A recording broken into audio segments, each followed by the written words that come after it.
ఓం శ్రీకృష్ణ పరబ్రహ్మణే నమః. సమస్త మానవాళికి దిక్సూచి ఏదైనా ఉంది అంటే కొంతమంది వేదాలు అంటారు, కొంతమంది రామాయణ మహాభారతాలు అంటారు.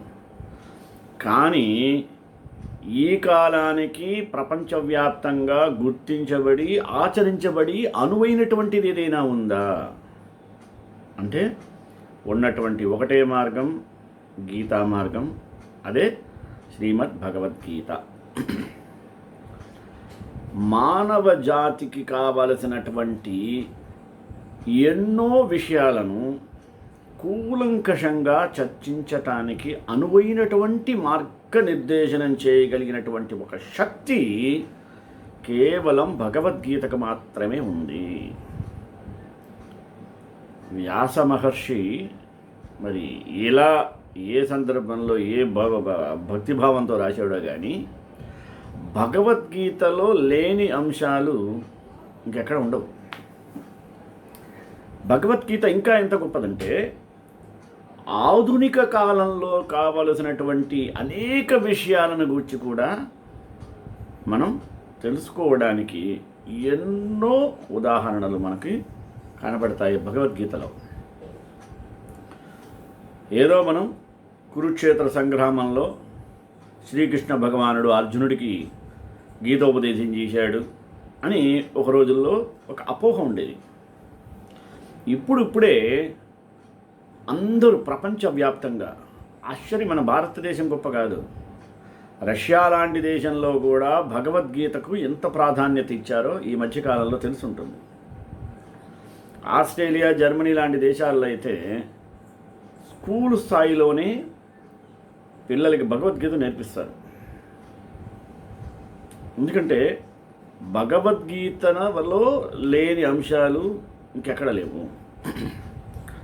సకల శాస్త్రసారం గీతాసారం అనేది వాళ్ళు గ్రహించారు, మనం ఇంకా గ్రహించలేకపోతున్నాం. అది మన దౌర్భాగ్యం అనుకోండి. అటువంటి గీతలో త్రిగుణములు అంటే సత్వ రజస్ తమో గుణములు, 3 గుణాలు, వీటి యొక్క మహిమ ఏంది, మహత్తు ఏందని తెలుసుకోవటం చాలా అవసరం. గీతాచార్యుడు అంటే శ్రీకృష్ణ పరమాత్మ ఎవరికి ఏది కావాలో దానిని వారు తీసుకునే విధంగా అన్నిటినీ అందించారు. ఈ భగవద్గీత ఎలాంటిదంటే ప్రిపేర్డ్ ఫుడ్, ఎవరికి ఏది కావాలన్నా దొరుకుతుంది. అది ఆశ్చర్యం. అక్షయ పాత్ర లాంటిది అనుకోండి. ఇంకా చెప్పాలంటే ప్రిపేర్ అంటే కొన్ని చేయకపోయి ఉంటుంది. అక్షయ పాత్ర ఇది లేదు అది లేదు అంటానికి లేదు. కామధేనువు అనుకోండి, కల్పవృక్షం అనుకోండి, ఏది కోరుకుంటే అది వస్తుంది. భగవద్గీతలో నాకు బిజినెస్ మేనేజ్మెంట్ తెలుసుకోవాలి, ఓకే. మోడర్న్ టెక్నాలజీ తెలుసుకోవాలి, ఓకే. ఇంకా హ్యూమన్ రీసోర్స్ గురించి తెలుసుకోవాలి, ఓకే. అసలు ఈ టాపిక్ ఆ టాపిక్ కాదు. భగవద్గీతలో చెప్పబడినది ఏదీ లేదు. న్యూట్రిషియస్ కావాలన్నా కూడా, యోగా కావాలన్నా, అసలు ఈ శాస్త్రం ఆ శాస్త్రం కాదు. సకల శాస్త్రసారమే భగవద్గీత. ఒక్క భగవద్గీతను కనుక ఎవరైనా క్షుణ్ణంగా అభ్యసించగలిగితే, అర్థాలతో వ్యాఖ్యానాలతో నేర్చుకోగలిగితే వాళ్ళు ఇంకా ఏది నేర్చుకోనక్కర్లేదు. వాళ్ళ జీవితంలో అపజయము ఎప్పుడు రాదు, పరాభవము ఎన్నడూ జరగదు. వారు అనుకుందల్లా సాధించటంలో ముందంజలో ఉంటారంటల్లో ఎటువంటి సంశయం లేదు. అది భగవద్గీతలో ఉన్నటువంటి ఒక ప్రత్యేకత. సాక్షాత్ శ్రీకృష్ణ భగవానుడు ఉపదేశించిన గీత కదా. ఆ గీత నేర్చుకుంటే మన తలరాత మార్చుకోవచ్చు. అందుకనేమో గీత అని పేరు పెట్టారు. నేర్చుకో భగవద్గీత, మార్చుకో నీ తలరాత. అది భగవద్గీత ద్వారా అందించిన సందేశం. శ్రీకృష్ణుడు మానవాళి సమస్తానికి అందుబాటులో పెట్టాడు. దాన్ని మనం ఏది కావాలో అది తీసుకోవడానికి ప్రయత్నించాలి. ఎవరికి ఏది కావాలన్నా కూడా దొరుకుతుంటుంది.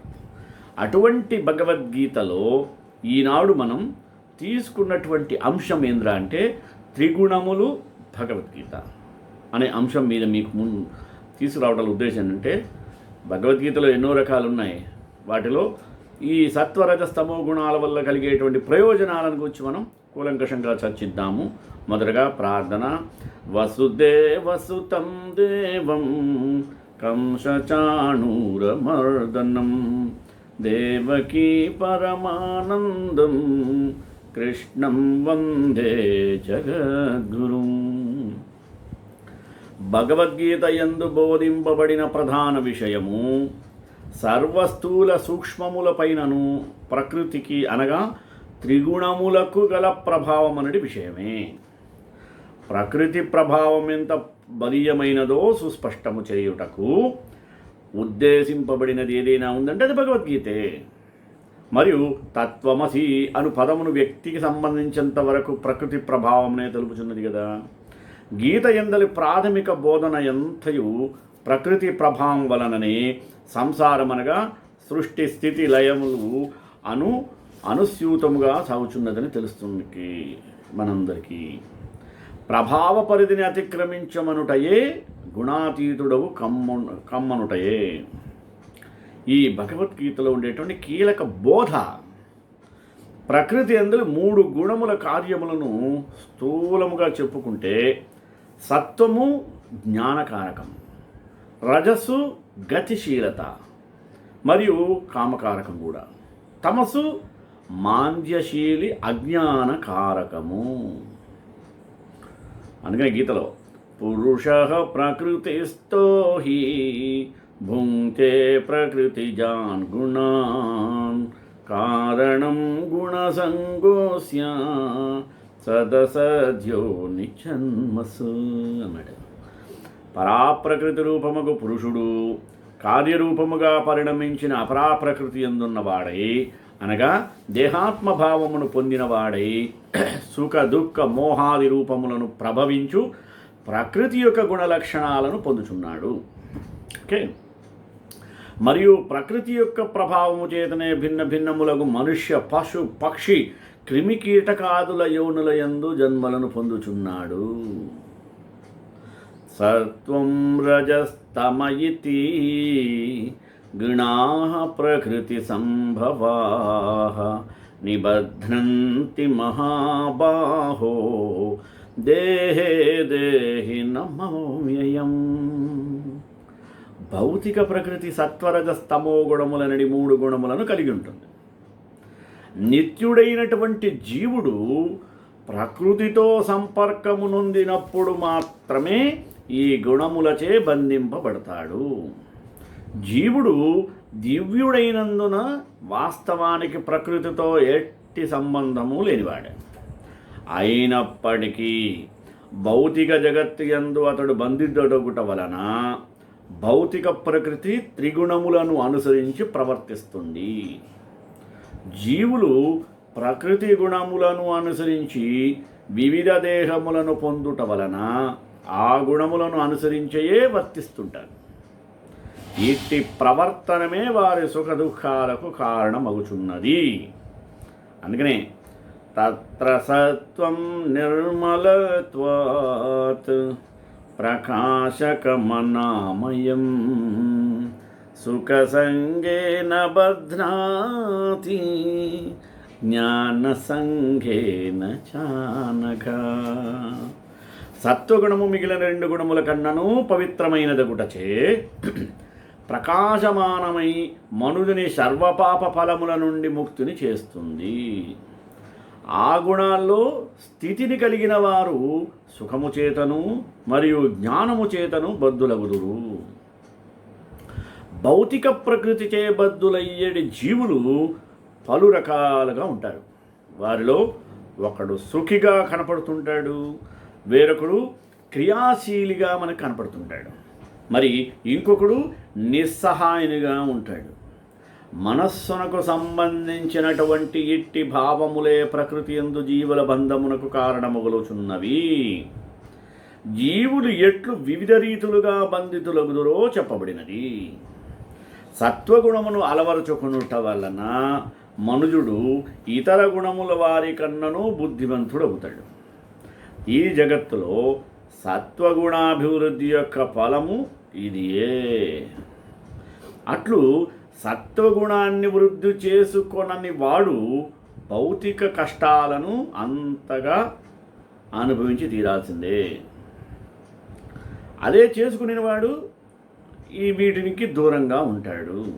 అంతేగాక అట్టివాడు జ్ఞానమును పొందవలెనను భావనయు కలిగి ఉండును.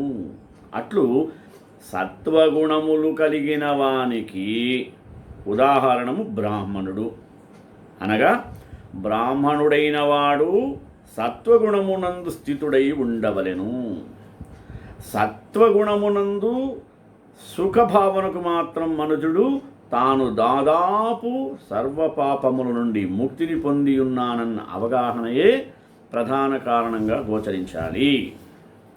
అందుకనే గీతలో ఇంకో శ్లోకం చెప్తుంది, రజో రాగాత్మకం విద్ధి తృష్ణాసంగ సముద్భవం తన్నిబధ్నాతి కౌంతేయ కర్మసంగేన తేహినాం.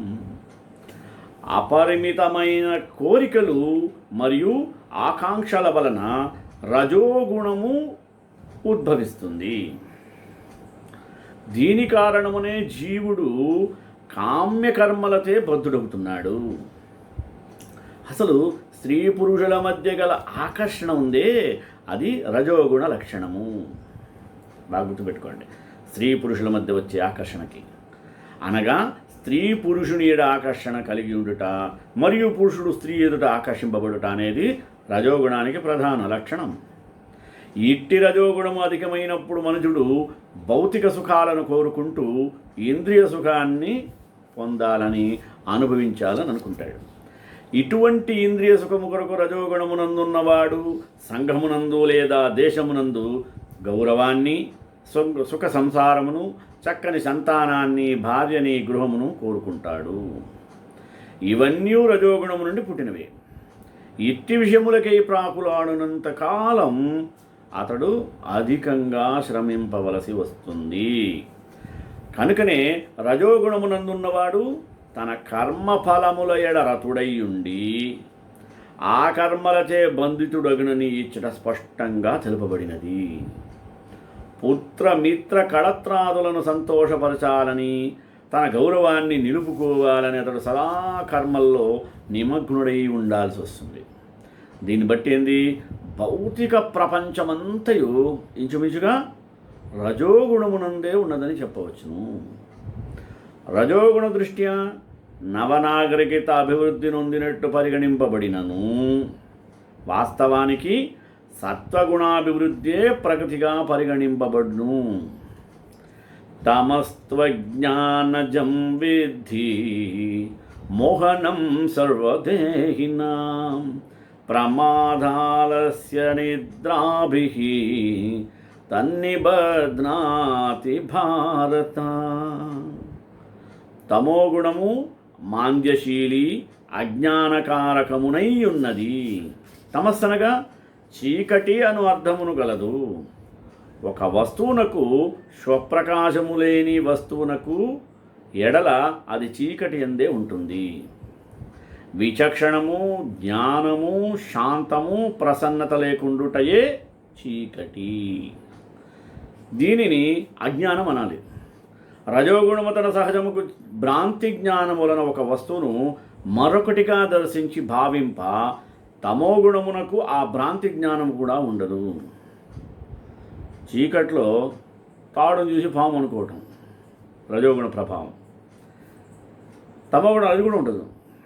తన నైజ గుణము మాంద్యమగుటచే దేహి యొక్క బుద్ధి కూడా మాంద్యమును పొంది స్థూల స్వరూప జ్ఞానము కూడా సమగ్రంగా పొందలేకపోవటయే తమస్సు యొక్క ఆవరణ శక్తి ప్రభావము.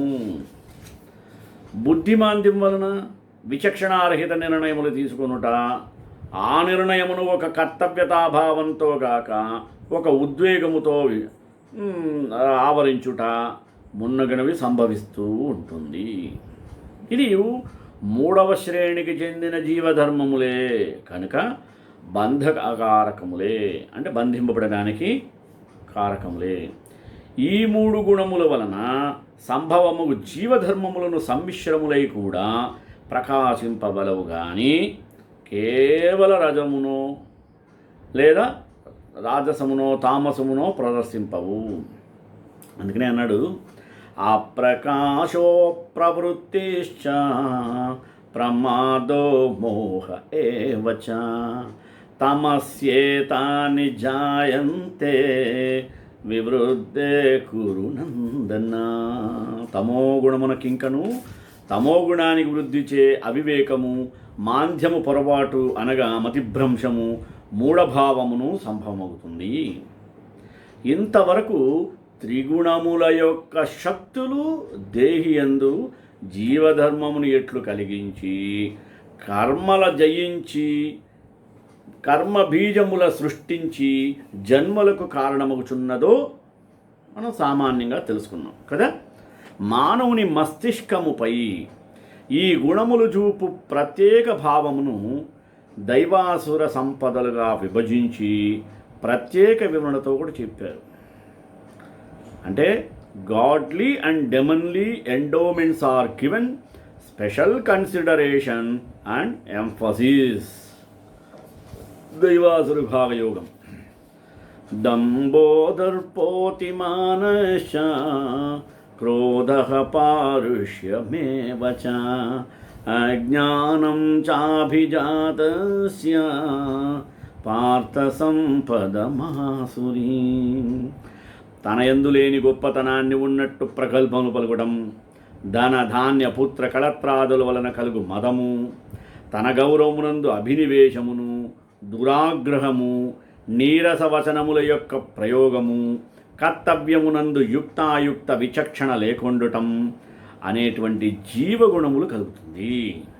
ఇవే ఆసురీ గుణ సంపదలు అంటారు. అభయం సత్వ సంశుద్ధి జ్ఞానయోగ వ్యవస్థితి దానం దమశ్చ యజ్ఞశ్చ స్వాధ్యాయస్తప ఆర్చవం అహింసా సత్యమక్రోధః త్యాగశాంతిరపైషునం దయాభూతేష్వలుప్త్వం మార్దవం హ్రీరచాపలం తేజః క్షమా ధృతి శౌచం అద్రోహో నాతిమానితా భవంతి సంపదం దైవీం అభిజాతస్య భారత. ధర్మ మార్గానుసారులు మాత్రమే బహిరంగంగా ఉంటారు. వాడికి భయమనే తెలీదు. అంతఃకరణందు పరవంచనాది కాలుష్యము లేకుండుట, సద్వస్తువేదం అసద్వస్తువు ఏదో వివేచించి సద్వస్తువు ఆత్మనందు మనస్సును లగ్నము చేసి జ్ఞాన నిష్టయందుండు వాడును తనకు గల ఐశ్వర్యాదులను ఇతరికి పంచి ఇచ్చుటయు, బాహ్యేంద్రియ నిగ్రహము కలిగి ఉండుట, దేవయజ్ఞాదులు చేయుట, వేదపారాయణము చేయుట, రుజుభావయుక్తునిగా ఉండడం, సకల ప్రాణులకు పీడ కలిగించుకుండుట, ఎల్లప్పుడూ సత్యాన్ని పలకడం, ఇతరులు తనను బాధించినా కోపగించకుండటం, వివేకాన్ని తెలియజేయడం, త్యాగము, శాంతి, ఇతరుల లోపములను పరిగణించి పేర్కొనకుండుట, అంటే ఎమోషనల్ బ్లాక్మెయిల్ చేయకుండా ఉండటం, భూతదయ, చంచలముగా ఉండేది స్థిరచిత్తముండుట, మాటల చేతల యందు మృదుత్వము, రుజుమార్గాన నడుచుకునుట వలన ముఖమునందు తేజస్సు, ఓర్పు, విపత్తుల యందు చిత్తస్థైర్యము, శారీరక మానసిక శుచి, ఇతరులకు నమ్మక ద్రోహము తలపెట్టకుండటం, తన ఘనతను ప్రకటించుకొనుటను కోరుకొనకుండుట మొదలుగునవి దివ్య గుణ సంపదలు, దైవీ గుణ సంపదలు అని కూడా చెప్పవచ్చు. అసుర సంపద బంధకారకం, దివ్య గుణ సంపద మోక్షకారకమును అగును. ఇంతవరకు అంతఃకరణ ధర్మములకు సత్వ రజస్తమో గుణములచే ప్రాప్తించే దైవాసుర సంపదలు తెలుసుకున్నాం కదా. అయితే శ్రద్ధాత్రయ విభాగమును, ప్రకృతి ప్రభావములను తెలుపును. శ్రద్ధ అంటే ఒక శాస్త్రమునందు ప్రభవించిన ఆస్తిక్య బుద్ధి. శాస్త్రజ్ఞానము లేకున్నను శ్రద్ధ కలగవచ్చు. ఈ శ్రద్ధ త్రిగుణాల ప్రభావముచే 3 విధములుగా ప్రకృతిని ప్రకాశింపజేస్తుంది. అంతఃకరణ ప్రేరణ లేనిదే ఇంద్రియాలు కానీ శరీరము కానీ ఎట్టు ప్రవృత్తికని సమర్థములు కావు. అయినను తన ప్రయత్న బలమును బట్టి అంతఃకరణమున సత్వగుణము ప్రవృద్ధమై జ్ఞానముతో వికసించుటో, ప్రయత్నం లేని ఎడల తమో గుణములను అతిశయించి కుచింపబడి అజ్ఞానముతో ఆవరింపబడుట సంభవిస్తుంది. కనుక బలీయమైన ప్రయత్నముతో కర్తృత్వ శక్తితో ప్రకృతిని నిర్జించి జ్ఞానముతో వికసించుటయే గుణప్రభావములను గుర్తించుటచే కలుగు ఫలము. గుణప్రభావమునకు వశుడై చేసిన కర్మలు తన అంతఃకరణమున ముద్రలు వేయునని సంస్కారములు వాసనలుగా రూపొంది లింగ శరీరముతో పాటు పోయి మరుజన్మలయందు ఆ సంస్కారములకు కర్మలనే చేయనభిలషిస్తుంది. కనుక ప్రకృతి ప్రభావము జన్మాంతరములయందునూ విడవదు. గుణముల ప్రభావముచే అభిరుచులు ఎట్లు మారునో చూడాలి. సత్వగుణ సంపన్నుడు దివ్యమూర్తులకు శివకేశవుల వంటి దైవతములను ఆరాధిస్తుంటాడు.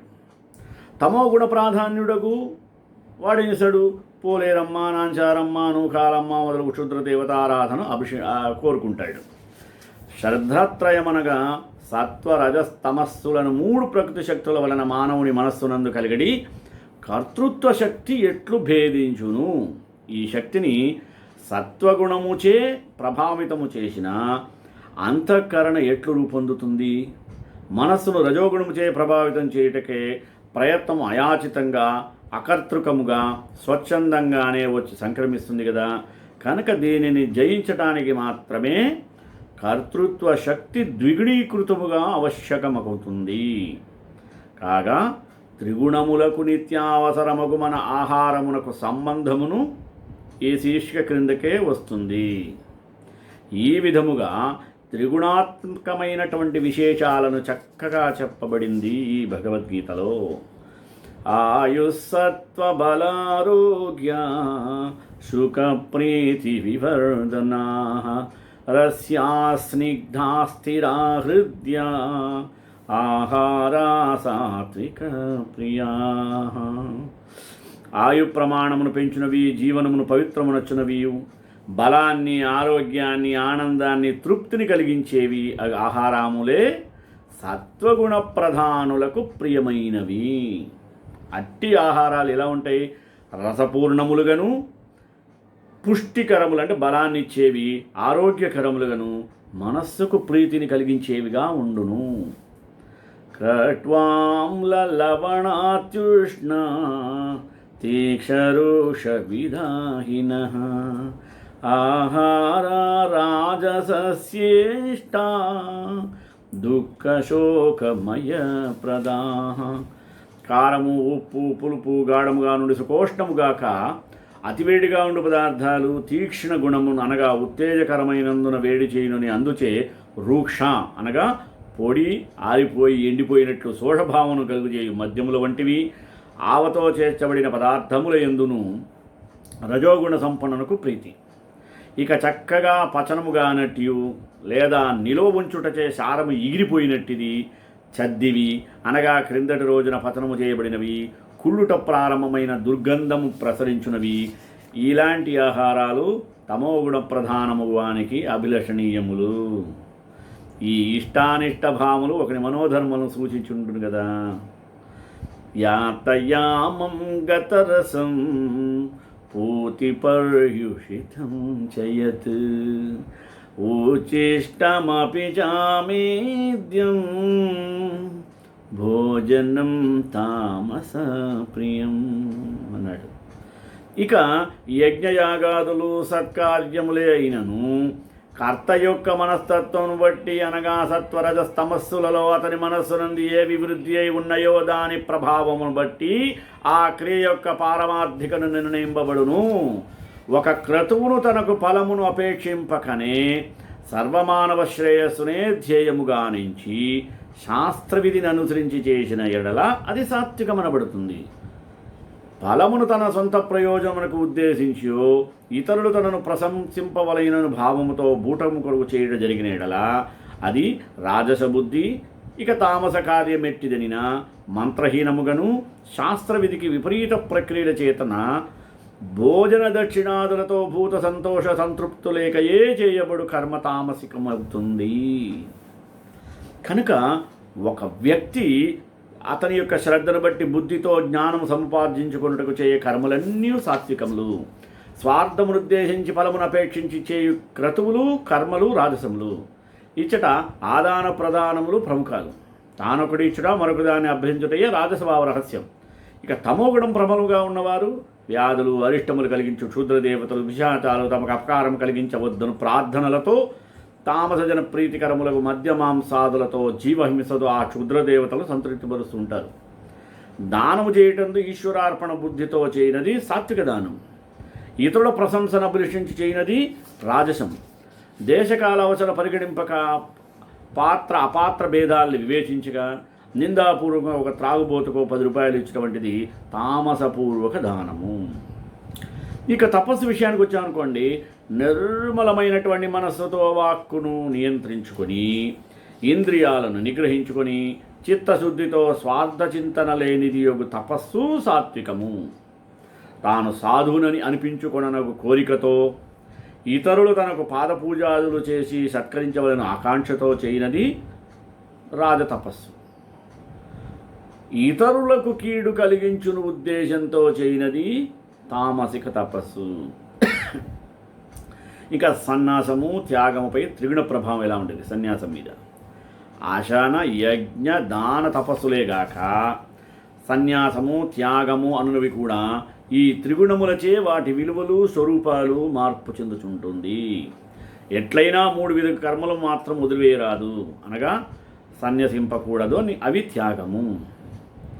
Sacrifice for the benefit of others దానము అంటే గిఫ్ట్ గివింగ్. మరియు తపస్సు అనగా సెల్ఫ్ డిసిప్లైన్. పై వాటిని ఫలాపేక్ష లేకయే అనుష్ఠించిన ఇవి చిత్తశుద్ధికి సహకరించును గనుక విడిచిపెట్టరాదు. త్యాగమును కర్మఫల త్యాగమని ప్రధాన భావము కానీ కర్మలనే పరిత్యజించవలేను అనుట ఇక్కడ లక్ష్యార్థము కాదు. అట్లే సన్యాస విషయములను కర్మలను విడిచివేయటగాక కర్మఫలములను ఆకాంక్షించుకుండుట అనే లక్ష్యార్థము. ఇప్పుడు ప్రకృతము సత్వ రజస్తమో గుణముల ప్రభావముచే త్యాగము 3 విధాలగుచున్నది. ఏమవి? 1 నియత కర్మ పరిత్యాగము. వివేకవంతులకు ఎంత మాత్రమును కూడా అభిలషణీయం కాదు. అట్టివానిని అజ్ఞానము వలన వదిలివేయటయే తమో గుణజన్యమగు త్యాగము. 2 ఒక కర్మను అనుష్ఠించిన ఎడల తన శరీరమునకు శ్రమ క్లేశము కలుగునని దానిని త్యజించుటయే రజోగుణ ప్రేరితమైనటువంటి త్యాగము. 3 నియతమగు కర్మ ఏదియో దానిని సంగము త్యక్త్వా అనగా అభినివేశము లేకుండా చేయుటయే దాని వలన ప్రాప్తించగల ఫలమును అపేక్షించకుండుటయు సాత్వికమగు త్యాగము అని త్యాగ త్రైవిధ్యాన్ని తెలుసుకొనవలెను. దేహాత్మ భావన గలవానికి వర్ణభేద మతభేద ఐశ్వర్య భేదభావం బట్టి కొన్ని విశేష ధర్మాలు కూడా కలుగుతుంది. ఈ విశేషాభిమానము లేని వానికి కర్మలయందు ప్రవృత్తి కలుగదు. కానీ అతడు ఎట్టి కార్యమును చేసినను త్రిగుణ ప్రభావముచే అది కాస్త కలుషితమయ్యే ఉంటుంది. కనుక మన నిత్య జీవితమునందు చేయు ప్రతి చిన్న కార్యమును రజస్తమస్సుల చేత ప్రేరణ పొందకుండా చోదన చేయబడుకుండునట్టు జాగ్రత్త వహించుట గీతాపటంలో చాలా కీలకమైనటువంటి అంశం. అందుకనే సర్వధర్మాన్ పరిత్యజ్య మామేకం శరణం వ్రజ అహం త్వాం సర్వపాపేభ్యో మోక్షయిష్యామి మా శుచః అని శ్రీకృష్ణ భగవానుడు ఆదేశ సారం. అది మనకి ఇచ్చినటువంటి సారమే ఆదేశ సారం. దీనిని బట్టి గ్రహించవలసిన విషయం ఏమంటే ఈ సాత్విక రాజస తామస భావములు కేవలము అశన యజ్ఞ దాన తపస్సులకు మాత్రమే పరిమితముగాక ప్రకృతి ధర్మములకు సత్వ రజస్తమస్సులకు ప్రభావము మానవ జీవితం నుండి ప్రతి అంశకును వర్తింపజేసి వివేచించి అడుగడుగును తన నిత్య జీవితంను సంస్కరించుకొనుటయే శ్రద్ధాత్రయ విజ్ఞానముకు గల ప్రయోజనము శ్రేష్టమైనది. నతదస్తి పృథివ్యాం వా దివి దేవేషు వా పునః సత్వం ప్రకృతిజైర్ముక్తం యథేభిస్యాత్రిభిర్గుణై. ముల్లోకములందు కానీ దేవతలందు కానీ ప్రకృతి ఎందున్న 3 గుణములచే విడువబడిన సత్వముననేది లేదు. కనుక ప్రకృతి ప్రభా వివేకమును పొంది అనగా ఆత్మనాత్మ వివేకమును సముపార్జించి ఇంద్రియ నిగ్రహమును అభ్యసించి మనసు ఆత్మయందు లగ్నం చేసి తన్నిష్ట గలవాడై తపశ్చర్యచే శాంత ప్రమోద ప్రసన్న చిత్తుడై దయగల హృదయమే దైవమందిరము అనే నియమం గల జీవితమే నిత్య సుందరం అను సూక్తి సార్థక్యము సంతరించుటయే ప్రకృతి ప్రభావం తెలుసుకున్నటకు చాలా ప్రయోజనకరంగా ఉంటుంది. అటువంటి తత్వాలు గీతలో మనకు అందించిన పరమాత్మ కృష్ణ పరమాత్మకి నమోవాక తెలియజేస్తూ శ్రీకాంతాయ కళ్యాణ నదే నదేదనాం శ్రీ వెంకట నివాసాయ శ్రీనివాసాయ మంగళం మంగళాశాసన ప్రేమదాచార్య పురోగమై సర్వేష పూర్వైరాచార్య సకృతాయాస్తు మంగళం.